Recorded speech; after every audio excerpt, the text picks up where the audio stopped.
Musical chairs fenomeni dizaynerlərin çox xoşuna gəlir. Bu dəfə stulu kim əldə etdi? Bəs nəyə görə musical chairs fenomeni bu qədər məşhur bir praktikaya çevrildi? Birincisi, brendlər artıq daha təcrübəli, tanınmış dizaynerləri özlərinə cəlb edərək əlbəttə ki, riskləri azaldırlar. İkincisi, yeni adlar gətirməkdənsə artıq özünü sübut etmiş dizayneri işə götürmək brend üçün həm PR baxımından, həm də satış baxımından daha təhlükəsizdir. Və əlbəttə mövcud şəbəkə. Brendlərin sahibləri, artıq bilirsiniz ki, brendlərin çoxunun səhmləri böyük şirkətlər qrupundadır. Məsələn, LVMH, Kering kimi qruplar var və onlar yalnız özlərinin çalışdığı dizaynerləri, yəni köhnə dostu işə götürmək asandır deyə musical chairs fenomenini məşhurlaşdırdılar.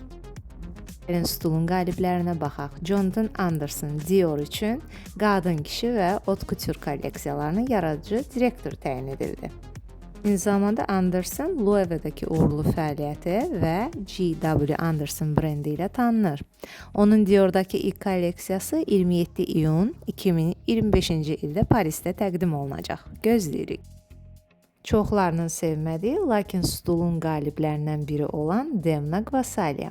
Gucci 2025-ci ilin iyul ayında Gucci'nin yaradıcı direktor vəzifəsinə təyin edildi. Demna'nın Gucci'dəki ilk kolleksiyası 2025-ci ilin sentyabrında Milan moda həftəsində təqdim ediləcək. Bilirsiniz, Balenciaga'da o 10 il ərzində fəaliyyəti ilə güclü, tanınan bir dizayner oldu. Balenciaga bəs stulsuz qalacaq? Yox, əlbəttə.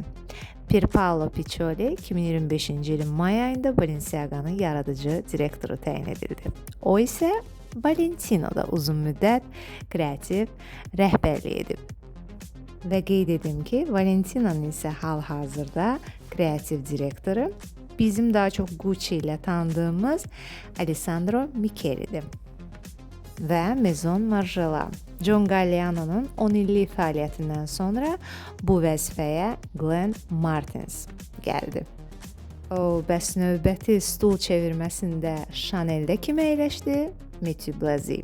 Mathieu Blazy 2024-cü ilin dekabrında Chanel-in yaradıcı direktor təyin olundu və Virginia Viard'ın yerinə keçdi. Və burada da Chanel-in yeni dövrü başladı.